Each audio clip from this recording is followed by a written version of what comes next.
날씨가 굉장히 춥더라고요. 오늘은 우리 읽은 말씀을 가지고 큰 소리 치는 사람이 아니라 진짜 큰 사람이 됩시다. 그런 주제로 은혜를 나누겠습니다. 다시 한번 인사하겠습니다. 큰 소리 치는 사람이 아니라 진짜 큰 사람이 됩시다. 인사하겠습니다. 되시기를 바랍니다.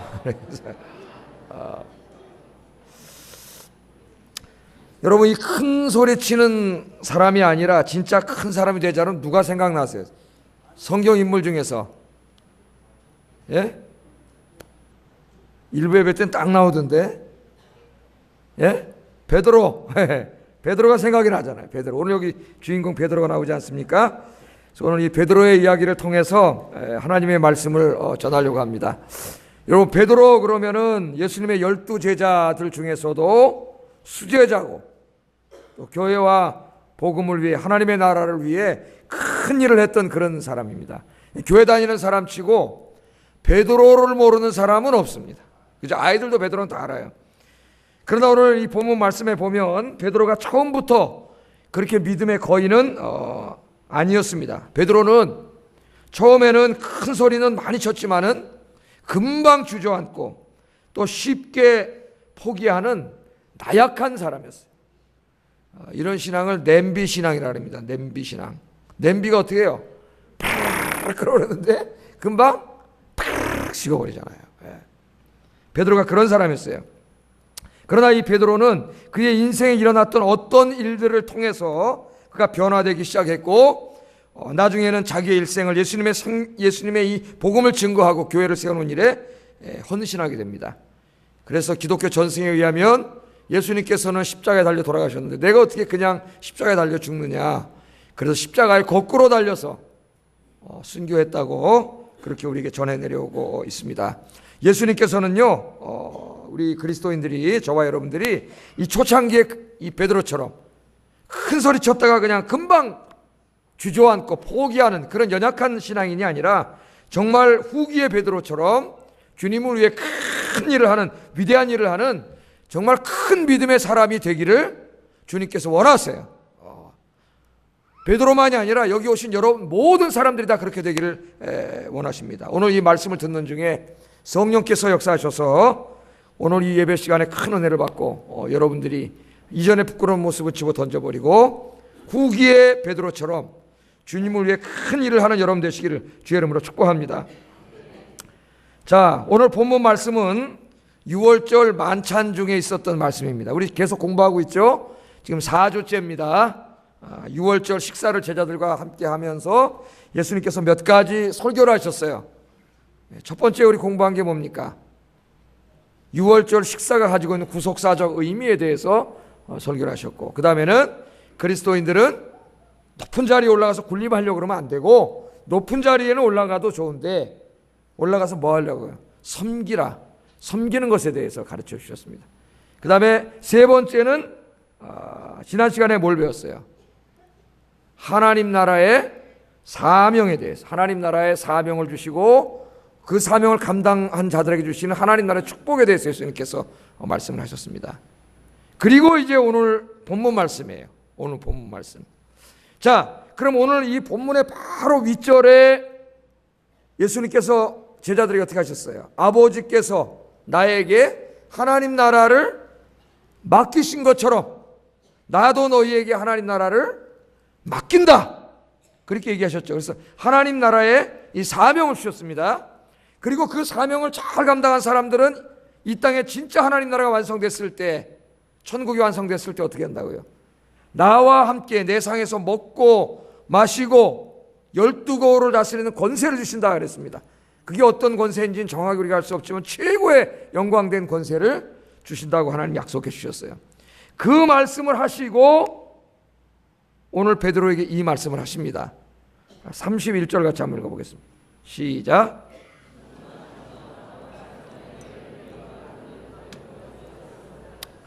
아멘. 시몬아 시몬아 보라 사탄이 너희를 밀가부르듯 하려고 요구하였다. 그렇게 말씀을 하고 있습니다.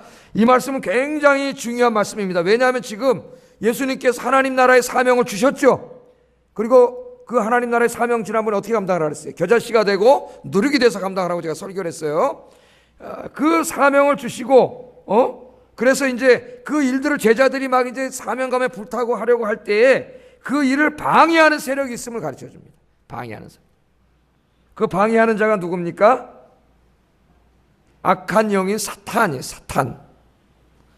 여러분, 사탄이 존재함을 믿습니까? 하나님이 존재함을 믿습니까? 사탄이 존재함을 믿냐 그러니까 갑자기 창백해졌어요. 왜 그러세요? 사탄이 있어요, 없어요? 있어요. 영적인 실체예요. 항상 여러분 곁에 있어요. 기억하세요. 항상 여러분 곁에 있어요. 그런데 왜 여러분에게 못 찾아와? 왜 여러분을 쓰러뜨리지 못해요? 왜 여러분에게 함부로 하지 못해요? 하나님이 지켜주시니까. 할렐루야. 믿지 않는 사람은 자기가 하고 싶은 대로 끌고 댕겨요. 믿지 않는 사람들은. 믿는 사람은 절대로 그렇게 못하죠. 왜? 하나님이 지켜주시니까. 그러니까 마귀가 작전을 썼어요.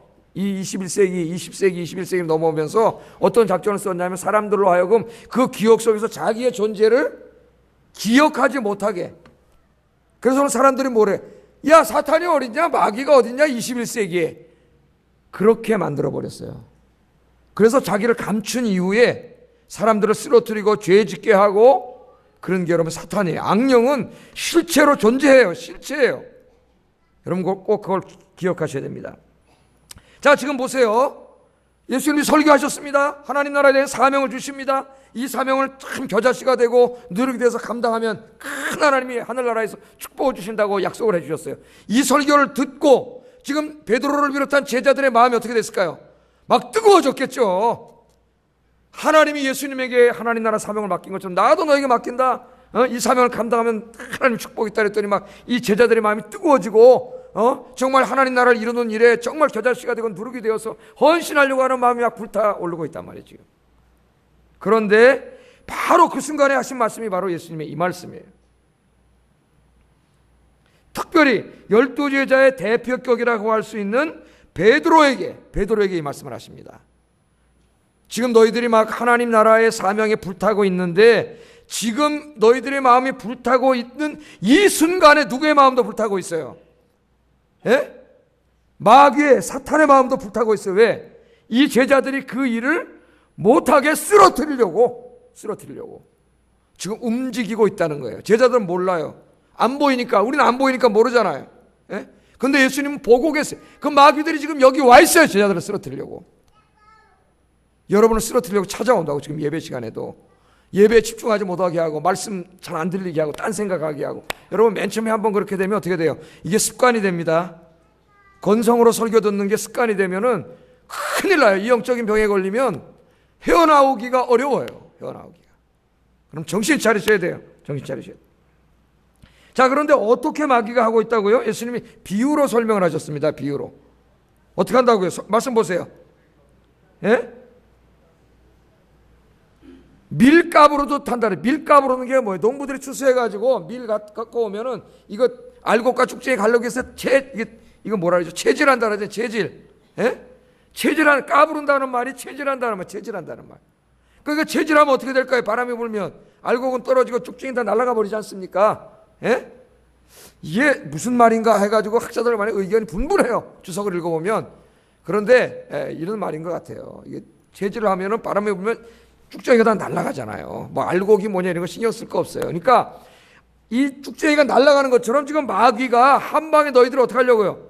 날려버리려고. 요새 그러잖아요. 날려버려. 그런 말을 많이 하죠. 한 방에 날려버려. 그런 말을 많이 하는데 한 방에 날려버리려고 지금 마귀가 요구했다는 말은 마귀가 지금 움직이고 있다는 거예요. 마귀가 움직이고 있다는 거예요.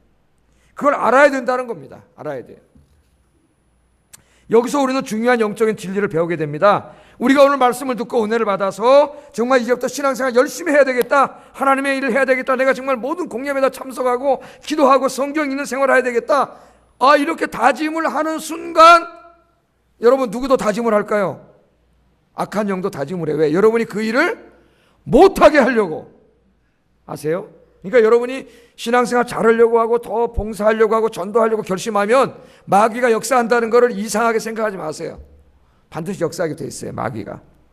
그런데 여러분 이 마귀는 영적인 존재입니다. 우리의 힘으로는 이길 수 없습니다. 우리의 힘만으로 이길 수 없어요. 그래서 오늘 보면 예수님께서 뭐라 그러시냐면은 이렇게 말씀을 하세요. 32절 읽어봅니다. 시작.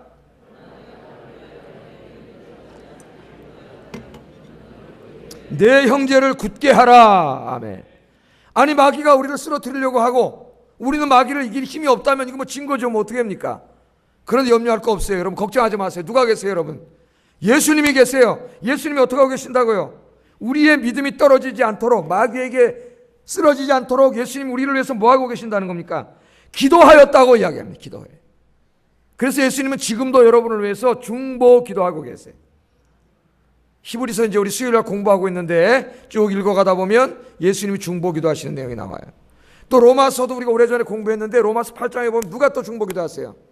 성령님께서 말할 수 없는 탄식으로 우리가 빌바를 다 알지 못하나 우리를 위해서 지금도 어떻게 하고 계세요? 기도하고 계세요. 여러분 믿습니까? 아, 나는 이 세상에 혼자다. 나밖에 안 남았다. 그리고 여러분 죽지 마세요. 여러분 혼자 아닙니다. 절대로 누가 계세요? 예수님이 여러분과 함께 계시고 예수님의 영이신 성령님께서 여러분과 항상 함께 계시는데 어디로 가서 뭘 하든지 세상 끝날까지 항상 고아처럼 우리를 내버려 두지 않으시고 하나님이 여러분과 함께 계시는 줄로 믿습니다. 절대로 혼자가 아니에요. 절대로. 전능하신 하나님, 아버지 되신 하나님께서 여러분과 함께 계세요. 이 말씀을 꼭 붙잡으세요. 자, 그래서 예수님이 중보기도 하고 계세요. 중보기도. 그런데 오늘 이 말씀을 계속 읽어나가다 보면 우리가 다 읽지는 않았지만은 46절에 가면 이런 말씀이 나와요. 예수님도 우리를 위해서 기도해 주시지만은 더 중요한 것은 우리 자신이 기도하는 게 더 중요합니다. 46절 같이 한번 모니터를 보고 읽어보겠습니다. 시작. 일어나서 기도하라 하시니라. 아멘. 이제 잠시 후면은 제자들을 데리고 겟세마네 동산에 가서 예수님께서 기도하시는데 이 베드로란 양반이 어떻게 하고 있어요? 기도를 해야 되는데 뭐 하고 있어요? 잠을 자고 있어요. 여러분은 지금 어떻게 하고 있습니까? 여러분 기도하고 계십니까? 주무시고 계십니까? 여러분 매일매일 주님을 만나는 기도의 시간을 가지고 있습니까? 오늘 예수님이 뭐라 그랬냐면 시험에 들지 않게 일어나서 기도하라 그랬습니다. 이 예수님이 이 베드로가 기도하지 않고 잠을 잤기 때문에 잠시 후에 보면은 쓰러져요. 예수님을 모른다고 3번이나 부인하고 저주하면서 부인하게 됩니다. 이게 연결되어 있어요. 말씀이. 기도하지 않으면 쓰러진다. 여러분 명심하세요. 기도하지 않으면 쓰러집니다. 매일매일 하나님을 만나는 시간을 갖지 않으면 여러분 마귀를 이기지 못해요. 그래서 오늘 예수님이 뭐라 그랬냐면 시험에 들지 않게 일어나서 기도하라 그랬습니다. 그 여러분 최소한 하루에 1시간 정도는 주님과의 만나는 시간이 있어야 돼요. 개인적으로 성경도 읽고 기도하는 시간이. 여러분 그런 시간을 정해놓으셔야 돼요. 그러니까 제일 좋은 시간이 새벽 시간이에요. 그래서 제가 새벽 기도 안 나온다고 죄 짓는 건 아니지만 새벽 기도를 강력하게 추천하는 거예요. 새벽에 역사하는 힘도 많고 새벽 기도의 응답도 많고 새벽 시간은 내가 떼어놓기만 하면 할 수 있는 시간이니까 1시간 나오잖아요. 설교 듣고 와서 말씀 보고 기도하고. 여러분 그렇지 않으면 여러분 쓰러집니다. 마귀는 항상 여러분 쓰러뜨리려고 댕기는데 그것도 모르고 그냥 기도도 안 하고 신앙생활 엉터리를 하면 쓰러질 수밖에 없어요. 절대로 하나님 말씀대로 살 수 없습니다. 여러분 오늘 예수님 말씀을 늘 기억하고 시험에 들지 않도록 기도하는 일에 더욱 힘쓰시기를 주의 이름으로 축복합니다. 그런데 오늘 베드로가 말이죠. 예수님의 말씀을 듣고도 엉뚱한 반응을 합니다. 33절 한번 읽어보겠습니다. 시작.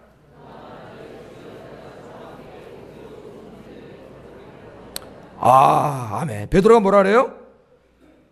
주여 내가 주와 함께 오게도 죽는 데에도 가기를 이미 각오했습니다.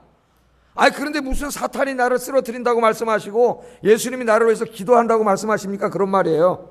그러니까 사탄도 무시하고 예수님의 기도도 무시하는 거예요. 내가 할 수 있다는 거예요. 이 베드로는 항상 뭐 하는 사람이에요? 큰 소리를 잘 치는 사람이에요. 큰 소리를. 큰 소리를 잘 쳐요. 이 베드로의 신앙 고백은 훌륭한 신앙 고백입니다. 훌륭한 신앙 고백. 우리도 베드로와 같은 고백을 해야 합니다. 할 수 있어야 돼요. 예수님을 위해 감옥에도 가고 이 한 목숨 주님을 위해서 바치겠습니다. 정말 그런 바칠 각오를 해야 돼요. 각오를. 그런 고백할 수 있는 만큼 믿음과 신앙이 성장해야 합니다. 그게 바로 큰 믿음을 가진 사람이고 영적인 거인이에요. 여러분, 이 신앙생활은 이 좁은 길이고 십자가의 길입니다. 십자가의 길. 우리가 신앙생활하는 것은 예수 믿고 무슨 이 땅의 일들이 잘 되고 출세하고 성공하고 돈 벌고 부자 되고, 여러분 그러려고 예수 믿습니까? 그러려고 여러분 교회 나오신 거예요? 그럼 잘못 오셨어요. 기독교는 그런 거하고 상관없어요. 물론 하나님께서 하나님의 백성들에게 일용할 양식을 공급해 주시고 여러분 마음의 소원도 들어주시고 또 하는 일이 잘 되게 하시기도 하십니다. 그러나 그것 때문에 교회 왔다면 오늘 여러분 교회 잘못 오셨어요. 기독교는 그런 종교가 아니에요. 여러분이 이 교회 와서 예배를 드리는 것은 이 교회 안에 주님 안에 생명이 있고 구원이 있기 때문에 여기 온 줄로 믿습니다. 이 복음이 진리이기 때문에 온 것이에요. 이 복음이 진리이기 때문에 그 예수를 믿는 길이 십자가의 길이고 고난의 길이고 좁은 길이라 할지라도 우리가 그 길을 가는 것입니다. 그러니까 예수를 잘못 믿고 진리를 잘못 알면은 어떻게 돼요? 조금 세상적으로 힘든 일이 없고 어려운 일이 생기고 안 되면은 내가 교회 열심히 다니는데 왜 이렇게 세상 일이 안 돼? 그럼 교회 안 다녀버리잖아. 교회를 이렇게 오래 다녔다는 사람도 그렇게 시험에 드는 사람이 있어요. 이 신앙생활의 기본적인 동기가 잘못된 거예요. 무슨 돈 벌려고 성공하려고 교회로 와요? 이게 진리이기 때문에 온 거지. 그러니까 이 진리를 위해서도 죽으려고 온 거예요. 여러분이 신앙생활의 태도를 바꿔야 돼요. 이게 진리가 아니라면 여기 왜 왔어요? 이 시간에 이 추운 날 집에서 쉬지 잠도 못 자고 여기 왜 왔어요? 등산이나 가지고 여기 왜 왔어요? 이게 진리가 아니라면 우리가 여기 올 이유가 하나도 없습니다. 만일 이 기독교가 진리라면 이제는 여러분 신앙생활의 목적과 동기와 태도를 전부 다 바꿔야 돼요. 주님은 이 길이 편한 길이라고 얘기한 적 없습니다. 항상 좁은 길이요 좁은 문이요 나를 따르려면 자기를 부인하고 제 십자가를 지고 나를 따르라. 주님께서 그렇게 말씀하셨어요. 여러분 이제부터 각오를 새롭게 하세요. 그러나 이 길을 우리가 가야 되는데 우리의 힘만으로는 갈 수 없어요. 왜? 오늘 여러분이 말씀을 듣다 은혜 받아가지고 그 길을 가려고 해도 마귀가 강력하게 역사해서 그 길을 못 가게 해요. 마치 예수님이 40일 금식하고 구원의 활동을 시작하려고 하니까 돌로 떡을 만들어라, 무까지 십자가를 치려고 하느냐, 경제적으로 풍성하게 해주면 사람들이 다 좋아할 텐데 이렇게 유혹하듯이 여러분 세상의 것들 갖고 와서 유혹한다고. 우리의 힘만으로는 이길 수가 없어요. 그 예수님께서 베드로가 자만하니까 뭐라고 말씀하십니까? 34절 이렇게 말씀합니다. 읽어보겠습니다. 시작.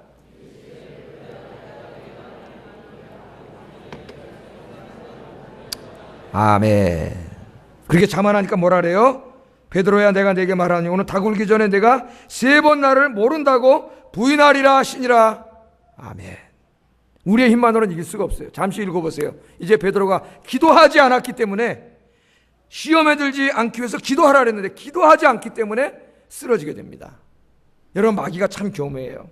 이 19세기의 이 낙관주의가 이 유럽 사회를 뒤흔들면서 이 낙관주의가 세속화된 세속주의가 교회 안으로 들어오기 시작합니다.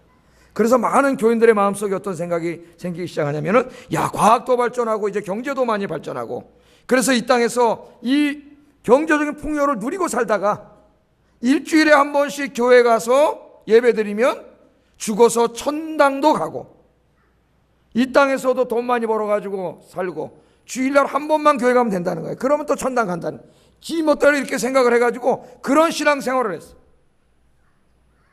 그게 신앙생활이라고 생각했어요. 그런데 키에르케고르라고는 실존주의 철학자가 있는데 기독교 실존주의 철학자입니다. 죄렌 키에르케고르. 이 사람이 이것에 대해서 아주 통탄하면서 기도하면서 글을 씁니다. 사회를 일깨웁니다. 그런 세속화되고 그런 피상성으로 가득 차고 그것이 무슨 기독교냐.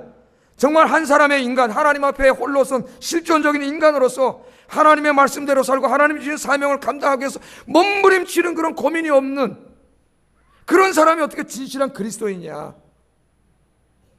그렇게 이야기하면서요. 그런 세속주의가 얼마나 위험한 거냐면은 중세시대의 교황보다 더 위험한 거라 그랬어요.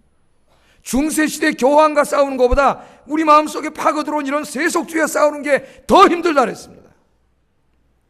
왜 누가 갖다 줬어요? 마음속에 사탄이 갖다 준 거예요. 여러분 오늘날 상당수 한국교회 그리스도인이 그렇게 생각하고 있어요. 세상에 나가서 뭐 경제도 한 세계 10위권 되는데 돈 많이 벌고 교회는 그냥 주일에 한번 가면은 하나님 천당 보내줄 테니까 여기 땅에서 풍요롭게 살고 이 세상 즐기고 살고 천당 가자. 우리 주님이 그렇게 가르쳤어요? 아버지께서 하나님 나라를 내게 맡긴 것처럼 나도 너에게 맡기는데 너희가 겨자씨가 되고 누룩이 돼서 이 사명을 감당해라. 그 길 가는 길은 좁은 길이요 십자가의 길이요 순교의 길이라 그랬어요. 순교의 길. 요한계시록 읽어보세요. 교회가 복음을 증거하는데 마귀가 방해를 합니다. 수많은 사람들이 복음을 전하는데 잘 믿지 않아요. 그런데 나중에 언제 많은 사람 회개하고 돌아오냐면은 교회가 순교할 때 돌아와요. 순교. 그래서 요한계시록은 무슨 종말에 일어날 이상한 일을 가르치는 성경이 아니라 순교의 신앙을 우리에게 가르쳐요. 요새 순교를 하면 깜짝 놀라가지고 도대체 순교한다는데 교회 나올 사람 몇 명이나 있습니까? 여러분들, 기독교는 결코 편한 종교가 아닙니다. 이 십자가의 길을 가야 되는데 사탄이 우리에게 그런 세속주의적인 마음, 온갖 교묘한 걸 다 심어줘가지고 우리를 쓰러뜨리려고 해요. 쓰러뜨리려고. 이 사탄은 영적인 존재, 우리 힘만으로는 이길 수 없습니다. 여러분, 그래서 32절 같이 한번 읽어보겠습니다. 시작. 아까 읽었죠? 30. 다시 한번 읽어보겠습니다. 시작.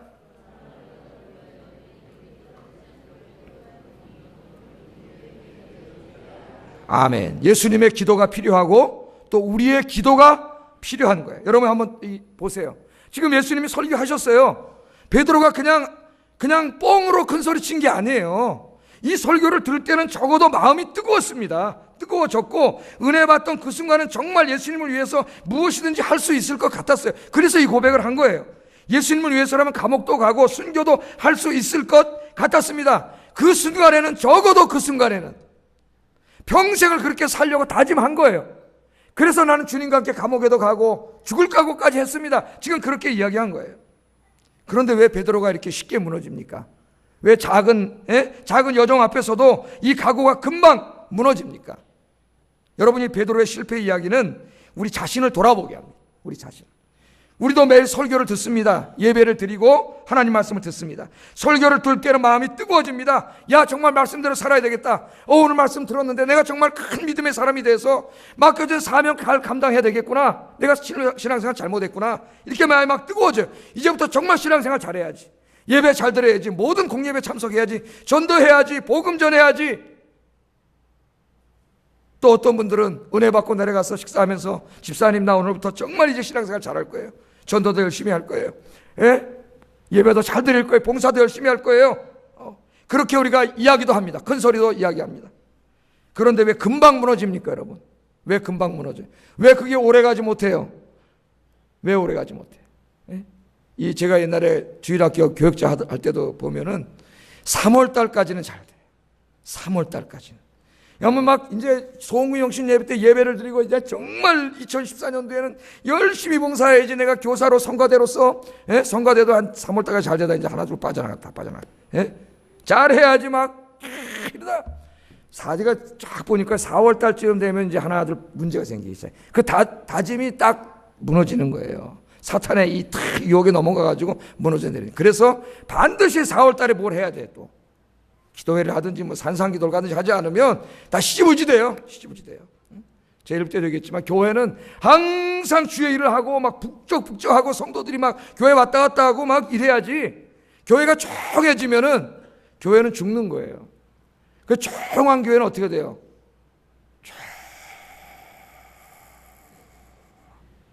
그래가지고 다 죽어버려요, 교회가. 여러분 조용한 교회를 보세요. 조용해. 교회 아무도 왔다 갔다 안 해요. 한두 사람 다 갔다 가다 조용해. 그거 다 죽어버려요, 교회는. 교회는 주님을 위해서 왕성히 여러분 일어나야 돼요. 자, 이 사명을 감당하는데 베드로가 넘어졌잖아요. 우리가 왜 그런 다짐을 하는데 왜 넘어져요? 그 일을 그 당시엔 적어도 은혜를 받았어요. 그런데 왜 금방 무너지냐면은 그 내가 각오하고 다짐한 대로 내가 계속 지속적으로 살아갈 수 있는 영적인 힘이었기 때문에 무너지는 거예요. 제가 이걸 어떻게 비유할까 그러다가 아침에 제가 축구를 좋아하니까 축구에다 비유를 했습니다. 축구를. 제가 가끔 유럽 축구를 보면은 딱 뭐 프리메아리가인지 뭐 제일 잘하는 선수들이 나오는데 제가 딱 보면 메시라든가 뭐 브라질에 또 까먹었네. 아까 누가 가르쳐 줬는데 뭐 있어요. 리시. 3골 넣었어요. 잘 보면 막 기가 막힙니다. 막. 예? 그래갖고 나도 다음 주에 축구하러 가가지고 저거 한번 해봐야 되겠다. 될까요? 안 될까요? 안 돼, 안 돼. 그거를 하려면은 최소한 하루에 1시간씩 나가서 내가 달리기 하고 뛰고 연습하고 공 가져 나가서 막 일주일 내내 연습해도 될까 말까요, 거기. 그러니까 마음은 있는데 안 되는 거예요. 여러분 신앙생활도 비슷한 거예요. 내가 이렇게 은혜 받고 정말 이제 하나님 나라를 위해서 교회를 위해서 복음을 살아야지. 근데 왜 안 돼요? 그렇게 하려면 어떻게 돼요? 여러분이 매일매일 경건의 훈련이 있어야 되는 거예요. 경건의 훈련이. 예? 경건의 훈련이 있어야 그게 영적인 파워가 생겨가지고 내가 마음 먹은 대로 할 수가 있는 거예요. 자, 여러분 베드로를 통해서 한번 계속 답을 찾아보겠습니다. 베드로가요 이렇게 한심한 사람이었지만 베드로가 변하잖아요. 여러분 나중에 어떻게 했다고요? 교회와 복음과 하나님 나라를 십자가에 거꾸로 달려서 순교를 합니다. 요 조그만 여종 앞에서도 무서워갖고 부인하던 사람이 거꾸로 달려서 순교하는 사람으로 변화가 돼요. 그럼 베드로가 이게 어떻게 이렇게 연약한 사람이 그렇게 변화될 수 있었는가? 베드로의 변화는 바로 하나님이 우리에게 주시는 메시지예요. 저와 여러분도 그렇게 변화라는 거예요. 할렐루야. 변할 수 있다는 거예요. 그리고 변화해야만 된다는 거예요. 해야만.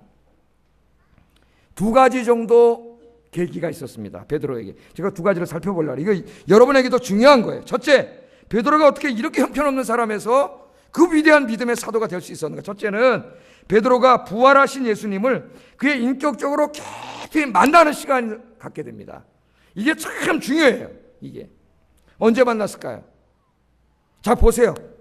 예수님이 십자가에서 죽어버리니까 제자들이 야 저 무슨 메시아도 아니다 그러고 다 뿔뿔이 흩어졌는데 부활하신 주님을 다시 만나게 되잖아요. 그래서 잠깐 동안 또 뭐 힘을 얻다가 요한복음을 읽어보면 또 흩어져 버렸어요. 마귀가 계속 역사하는 거예요. 기도하지 않으면 안 되는 거예요. 그래가지고 베드로가 뭐라 그러냐면 요한복음을 읽어보면 야 나는 이제 이거 때려치고 고기 잡으러 갈란다 그러잖아요. 그렇죠? 좋은 일을 선동해야 되는데 이 나쁜 일을 선동하는 사람이 있어요. 참 저주받은 인생입니다. 여러분은 좋은 일을 선동하시기를 주의 이름으로 축복합니다. 나 고기를 잡으러 갈란다. 그러니까 또 믿음이 없는 옆에 있는 제자들이 같이 갑시다 그러고 따라가가지고 하나님 나라 이거 지금 나도 너에게 맡긴다 그랬는데 이건 다 집어 던져놓고 가가지고 고기 잡아서 이제 먹고 살려고 이제 그걸 갔단 말이에요. 그 고기를 잡는데 밤새도록 고기 잡는데 고기가 안 잡혀. 그래서 새벽이 돼가지고 아이고 빈손으로. 여러분 하나님 떠난 인생은 빈손 인생이라는 거 잊지 마세요. 아무리 노력해도 빈손이에요. 빈손 절대 잊지 마세요. 빈손으로 돌아오는 거예요. 빈손으로. 근데 저기 보니까 바닷가에 웬 사람이 하나 이렇게 있어요. 근데 그때까지는 예수님인지 몰랐어요. 그 부활하신 예수님과 기다리고 계시다. 여보시오 오른쪽에다 한번 금을 던져보시오 그랬단 말이에요. 그러니까 이 사람들이 오른쪽으로 금을 확 던졌더니 물고기가 어마어마하게 잡혔어요. 뭐가 생각났을까요? 3년 전에 자기도 어부 생활할 때 예수님 제일 처음 찾아올 때 생각이 난 거예요. 그러니까 요한이 사도 요한이 요한복음 쓴 요한이 주님이다 그랬더니 베드로가 그냥 깜짝 놀라가지고 다른 사람들은 배 타고 그냥 오는데 물로 퐁당 뛰어내려가지고 그냥. 여러분 그게 베드로예요. 그게 베드로. 그렇게 평생을 살면 훌륭한 거죠. 근데 그렇게 평생을 산다고 나중에. 그래 예수님 앞에 나왔더니 예수님께서 뭐하고 계세요? 불 피워놓고 떡하고 고기 굽고 계세요. 밤새도록 고기 못 잡았어요. 얼마나 배고프겠어요. 추위에 떨다가 왔는데 그 장면을 보면 참 예수님이 우리에게 지금도 어떻게 해주시는가가 이렇게 그림으로 느껴져요. 여러분 배고프세요? 인생이 추우세요? 주님께로 나오시기 바랍니다. 상징적인 의미가 있어요. 우리 예수님께서 불 피워놓고 배고플까봐 떡 구고 고기 굽고 그렇게 준비하고 계세요. 그래서 거기 나와가지고 예수님과 이야기를 하는데 이 예수님이 베드로를 깊이 만나십니다. 이게 참 중요해요. 건성으로 이렇게 맨날 예배 드리지 마시고 이제는 예수님을 깊이 만나려고 노력을 해보세요. 그 내용이 어디 나오냐면은 요한복음 21장 15절 17절에 나와요. 여기 예수님이 뭐라 그랬어요? 식사하신다 베드로한테 물어봅니다. 요한의 아들 시몬아 네가 이 사람들보다 나를 더 사랑하느냐. 이 사람들 우리말로는 그렇게 번역했는데 원래 헬라어에는 투투스 디즈에 디즈 사람이란 말은 없어요. 그건 의역하는 거예요. 그러니까 사람이란 말은 좀 너무 축소 번역한 것이고 이것들보다 그런 말 이것들 그러니까 사람도 되겠지만은 자기가 고기 잡아 먹고 사는 건 배라든가 생계수단이라든가 그 세상의 어떤 문화라든가 다 포함하는 이 세상에 있는 모든 것들보다 네가 나를 더 사랑하느냐. 예수님 그렇게 물어보신 거예요. 여러분에게도 동일하게 물어보십니다. 여러분 뭐라고 대답하시겠어요? 지금 예수님 물어보십니다. 이 세상의 모든 것들보다 나를 비교급이에요. 더 사랑하느냐? 네, 몇 명밖에 없네요. 양심의 가책을 받았어요. 베드로가 뭐라고 대답했어요? 원래 베드로 성격은 어떤 성격이에요? 그 말이라고 하십니까? 이런 성격인데 그렇게 대답하지 못합니다. 왜? 바로 전에 실수했잖아요. 3번이나 부인했잖아요. 내가 주를 사랑하는 줄 주께서 아십니다. 이런 대화를 3번이나 해요. 3번이나. 그때마다 주님이 사명 주셨어요. 내 양을 먹이라, 내 양을 치라. 베드로는 거기서 부활하신 주님을 만나서 아주 깊은 대화를 나누고 인격적으로 주님을 깊이 만나고 사명을 받습니다. 이것이 베드로의 인생을 완전히 뒤바꿔 놓는 계기가 돼요. 계기가. 그러니까 여러분, 교회 신앙생활을 건성건성하지 마세요. 그냥 예배를 건성건성 드리지 마세요. 이거 얼마나 불쌍한 사람이에요. 이 아까운 시간 여기 와서 이거 건성건성 앉았다 갑니까 여러분? 절대 그렇게 하지 마세요. 오늘 베드로처럼 이 예배와 말씀을 통하여 주님을 만나야 돼요. 여러분이 예배에 참석하시면 예배에 주님이 임재하십니다. 그래서 설교를 통하여 말씀을 통해 여러분이 말씀하세요. 그래서 여러분 이 예배를 통해 주님을 인격 속에 깊이 만나야 돼요. 제가 여러분 지난주에 편지 하나 읽어드렸지 않습니까? 전도 헌금 내면서 쓴 편지. 내가 주님 복음도 증거하지 못하고 그래 하나님 앞에 죄송스러운데 그런 편지를 읽어드렸잖아요. 이제는 내가 전도하는 인생을 살겠습니다. 그러면서 이 헌금을 드립니다. 제가 읽어드렸죠? 기억나세요? 기억 안 나요? 지난주에 읽어드렸는데 그분이 어떤 분이에요? 예배를 드리다가 말씀을 듣다가 지금 말씀 설교를 통해서 주님의 말씀을 듣고 건성건성 예배 드린 사람이 아니잖아요. 거기서 주님과 영적으로 깊이 만난 사람. 오늘 이 예배가 그런 시간이 되기를 주의 이름으로 축복합니다. 여러분의 매일매일의 주일 예배가 그런 시간이 되기를 주의 이름으로 축복합니다. 그럼 여러분 인생이 바뀌어요. 여러분 행복해질 뿐만 아니라 이 생명의 삶에 활력이 생겨. 활력이. 우울증 다 없어져 버려요. 이 비전과 사명을 잃어버리면 우울증 생기는 거예요. 여러분 아세요? 주님이 주신 이 생동감으로 넘치면 이런 게 다 없어지는 거예요. 오늘 이런 축복이 있기를 주의 이름으로 축복합니다. 두 번째 베드로가 위대한 사람으로 변화된 계기는 기도입니다. 기도. 어려운 일이 없어요. 기도예요. 기도. 여러분 아까 베드로한테 뭐라 그랬어요? 예수님이 시험에 들지 않도록 깨어서 뭐하라? 크게 한번 해보세요. 깨어서 뭐하라? 기도하라. 그런데 기도 안 했죠? 성경에 읽어보면 3번 다 잤습니다. 그래서 바로 여종 앞에서 예수님 모른다 저주하면서 부인했어요. 저주하면서 쓰러졌어. 그 말씀이 생각났겠죠. 정말 기도 안 하니까 쓰러지는구나. 아까 제가 말했죠. 기도 안 하면 쓰러진다고. 기도 안 하면 마귀를 이길 수가 없다 그랬어요. 그랬더니 베드로가 기도하는 사람으로 변했습니다. 주님의 말씀을 듣고. 여러분도 오늘 이 시간부터 여러분의 인생의 모든 문제를 놓고 기도하는 여러분 되기를 주의 이름으로 축복합니다. 여러분 이 기도의 창을 절대로 닫으면 안 돼요. 다니엘은 어떻게 했어요? 다니엘은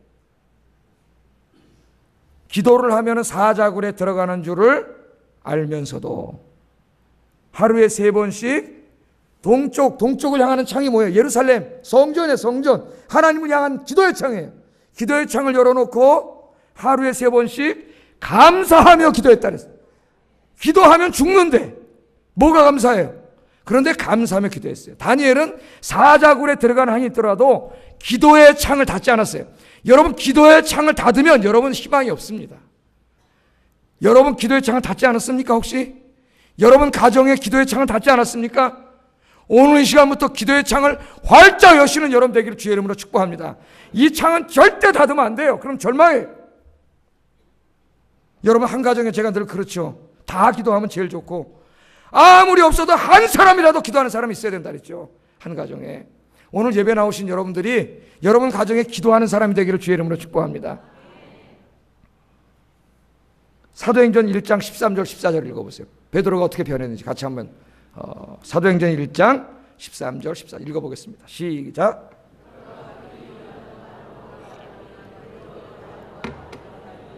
도마와 바돌로메, 마타와 및 알페오의 아들 야고보, 셀롯인 시몬, 야고보의 아들 유다가 다 거기 있어 여자들과 예수의 어머니 마리아와 예수의 아우들과 더불어 마음을 같이 오로지 기도에 힘쓰니라. 거기다 줄 치세요. 오로지 부사는 뭐를 강조합니까?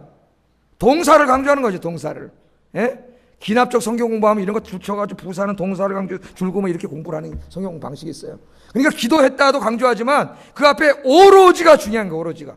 오로지 기도했다. 베드로는요, 이 전까지는 기도 빼놓고는 다 한 사람이에요.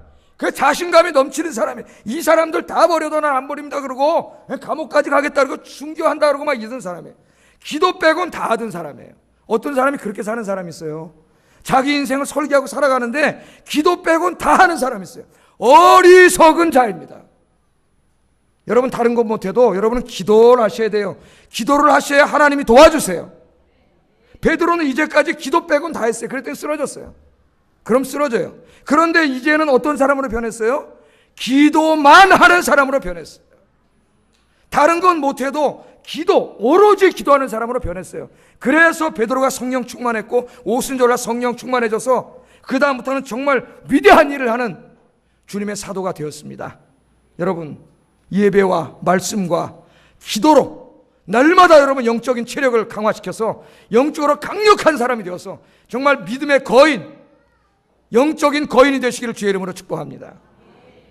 그럼 베드로는 어떻게 변했을까요? 간단하게 몇 개만 살펴보고 오늘 설교를 마치겠습니다. 자, 베드로가 어떻게 변했느냐? 사도행전과 베드로 전서 후서를 읽으면 그가 변화된 모습이 보이는데 그 변화된 모습을 왜 성경에 기록했냐면은 우리도 그런 사람이 되라고 기록합니다.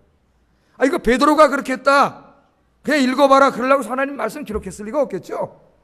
우리도 그렇게 변하라는, 이제 지지리궁상 맨날 저 밑에서 저 결심만 하다가 쓰러지는 바보 같은 그런 나약한 그리스도인 되지 말고, 초기의 베드로가 되지 말고 이제 정말 십자가 거꾸로 진 그런 후기의 베드로가 되라고 쓴 거예요. 자, 보세요. 첫째, 사도행전 4장 18절 20절 읽어보겠습니다. 시작.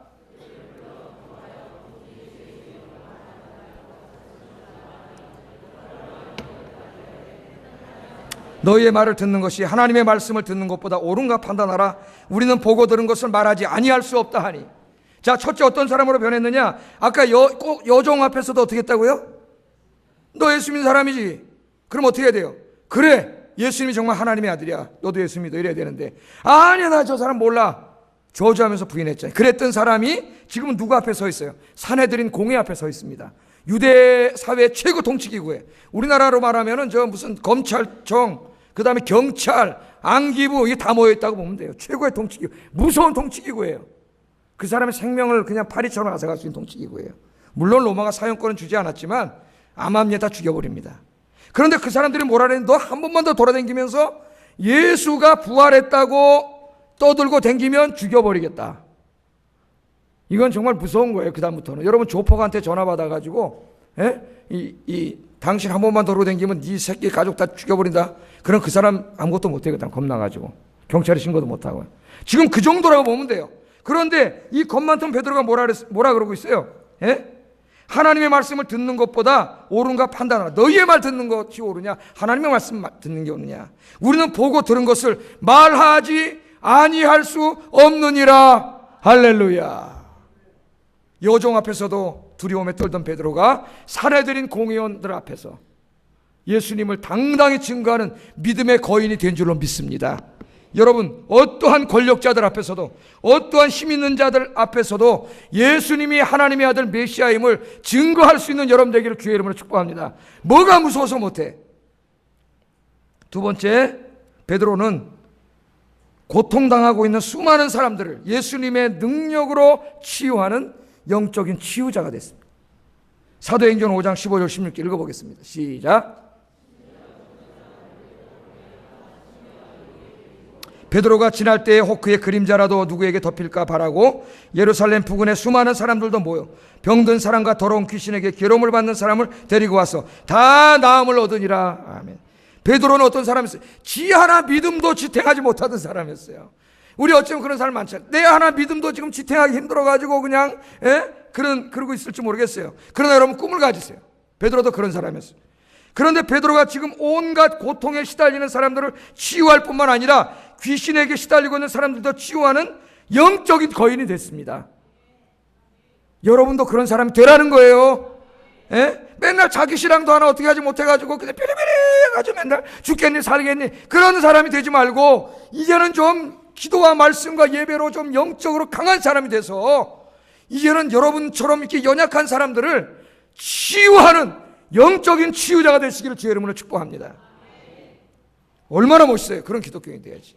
세 번째, 베드로는 이제 마귀와의 싸움에서 지는 사람이 아니라 승리하는 사람이 되었을 뿐만 아니라 성도들을 마귀의 싸움에서 이기게 격려하는 사람이 됐어요.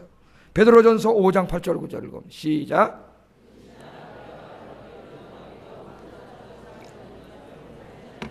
너희는 믿음을 굳게 하여 그를 대적하라. 이는 세상에 있는 너희 형제들도 동일한 고난을 당하는 줄 알미라. 베드로는 아까 마귀가 자기를 밀가부로 달려고 왔는데도 모르고 있잖아요. 모르고 있잖아요. 예수님이 보고 말씀하셨잖아요. 그런데 지금 베드로가 뭐라 그래요? 베드로도 마귀의 역사를 보고 있습니다. 여러분에게도 이런 영적인 눈이 열리기를 주의 이름으로 축복합니다. 마귀가 하는 짓은 보여요. 기도하면 다. 그런데 어떻게 비유를 했어요? 예수님은 농사 비유로 말씀하셨는데 더 실감나는 비유로 말을 했어요. 배고파 우는 사자가 먹이를 찾아서 헤맬 때 여러분 눈을 봤죠? 제가 아까 동물의 왕국 이야기하는데 사자가 3일만 굶으면 눈깔이 뒤집혀가지고 눈깔이라서 죄송합니다. 눈이 뒤집혀가지고 그냥 물불 안 가리고 잡아먹어요. 그 정도 된 모습으로 지금 마귀가 산길자를 찾아다닌다잖아요. 여러분 사실이에요. 근데 이거를 기도하지 않는 사람 몰라. 그러니까 그냥 맨날 마귀에게 끌려다니는 사람이 되는 거예요. 아니 예수 믿는 사람이 성령의 이끌림을 받아서 주의 일을 해야지 마귀에게 이끌림 다니면서 이상한 일이 나고 다니면 되겠어요? 찾아다니니까 깨어서 경성하라 그러잖아. 이제 베드로는 마귀의 역사를 보면서 마귀의 싸움에서 승리할 뿐만 아니라 성도들을 마귀로부터 건져내는 사람이 됐습니다. 여러분들이 그렇게 되기를 주의 이름으로 축복합니다. 네 번째, 베드로는 이 세상의 부귀영화를 꿈꾸며 높은 자리를 탐하던 어리석은 사람이었는데 이제는 이 땅이 아니라 하나님의 나라를 소망하는 위대한 신앙인이 되었습니다. 베드로후서 3장 10절 14절 읽어보겠습니다. 시작. 물질이 뜨거운 불에 풀어지고 땅과 그 중에 있는 모든 일이 드러나리로다. 이 모든 것이 이렇게 풀어지리니 너희가 어떠한 사람이 되어야 마땅하냐? 거룩한 행실과 경건함으로 하나님의 날이 임하기를 바라보고 간절히 사모하라. 그날에 하늘이 불에 타서 풀어지고 물질이 뜨거운 불에 녹아지려니와 우리는 그의 약속대로 의가 있는 곳인 새하늘과 새 땅을 바라보도다. 아멘. 여러분 지난주 설교 생각나시죠? 베드로가 뭐로 싸웠어요? 서로 높은 자리에 올라가 가지고 섬김 받으려고 싸우던 사람이에요. 그런데 여기서 변했습니다. 이제는 그런 거 다 똥밖에 안 된다는 거 알았어요. 똥밖에. 여러분 거부가 안 돼도 됩니다. 거부가 되는 거 아무 상관없어요. 권력을 가지면 대단한 권력과 그런 거 필요 없어요. 그러나 여러분들은 믿음의 거인이 되셔야 돼요. 할렐루야.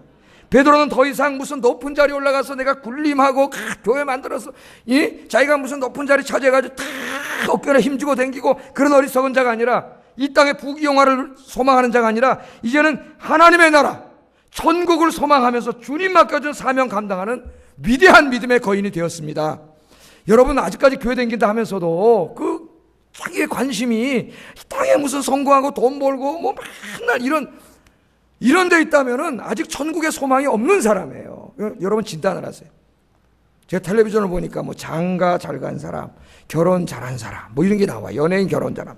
그리고 맨날 나오는 게 뭐냐면 어떤 연예인 누구랑 결혼했는데 무슨 사업가고 집이 몇 평이고 이 맨날 쓰레기 같은 얘기 나오고 앉아있어. 이런 쓰레기 같은 얘기. 그러니까 이 사회가 이 모양 이 꼴이 되는 거예요. 여러분 그런 거 다 버리세요. 이제 버리세요. 주님의 나라 바라보고 주님이 주실 그 천국의 축복 아까 말씀하셨잖아요. 내 상에서 함께 먹고 마시고 12거를 다스리는 권세를 주시는 그 놀라운 영광의 축복을 바라보면서 이 땅에 소망 두지 말고 주님의 일 열심히 하시는 여러분 되기를 주의 이름으로 축복합니다. 이 천국의 소망이 있었기 때문에 베드로는 순교할 수 있었습니다. 순교. 여러분 어떻게 순교를 해요? 목숨이 하나밖에 없는데 목숨이 하나밖에 없는데 어떻게 순교 못해요? 천국과 영생을 확신하지 못하는 사람은 절대로 못합니다. 이 땅에 소망을 두지 않고 산다고요? 그거 아무나 못하는 거예요. 이 땅이 눈에 보이는데 어떻게 이 땅에 소망을 안 둬요? 천국에 대한 소망이 있어야만 이런 믿음의 생활을 할 수가 있어요. 여러분 그런 믿음의 큰 사람이 되기를 주의 이름으로 축복합니다. 마지막으로 하나 하고 설교 마치겠습니다. 베드로는 쉽게 폭발하던 불과 같은 사람이었는데 겸손하고 사랑이 풍성한 훌륭한 인격의 거인이 됐습니다. 베드로전서 3장 8절 11절 읽어보겠습니다. 시작.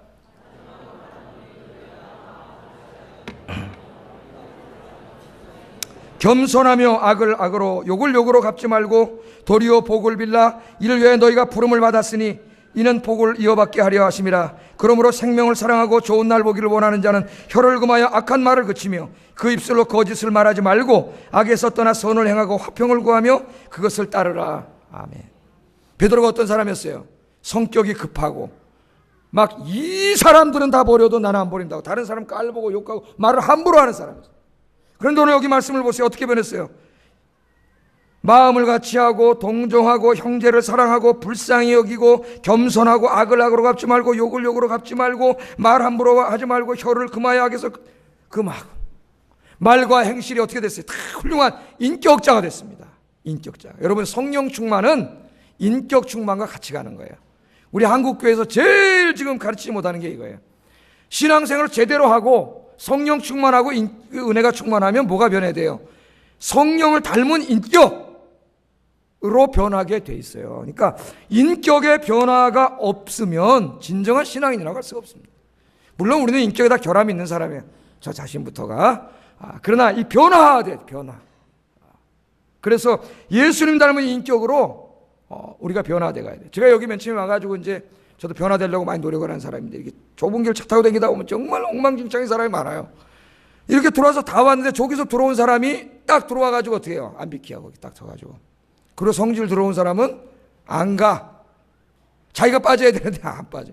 금방 화도 나고 막 싸울 수도 없고 교회 근처에 싸우면 사람 다 아는데 제일 그럼 빌 빼가지고 절로 가면 화도 나고 다 집어냈습니다. 이 교회 골목에서는 웬만하면 양보하자. 아직까지 그래도 불뚝불뚝 나올 때가 있어요. 그랬더니 많이 변해지더라고. 조금씩 이런 저런 통해서 변해가게 되고, 내가 뭐 여러분 설교에서 말씀드렸지만 좀 역지사지해보자 그런 생각도 해보고 변해가려고 노력을 해요. 베드로가 이렇게 훌륭한 변화가 됐습니다. 정말 변화의 완성은 인격의 완성이에요. 인격자가 돼야 돼요. 인격은 보여지잖아요. 우리와 관계하는 사람들 모든 관계 속에서 나타나잖아요. 예? 여러분 인격을 보면 다 알아요. 그 사람 어떤 사람인지. 여러분들 베드로처럼 훌륭한 주님 닮은 인격의 거인들이 되시기를 주의 이름으로 축복합니다. 기도하겠습니다.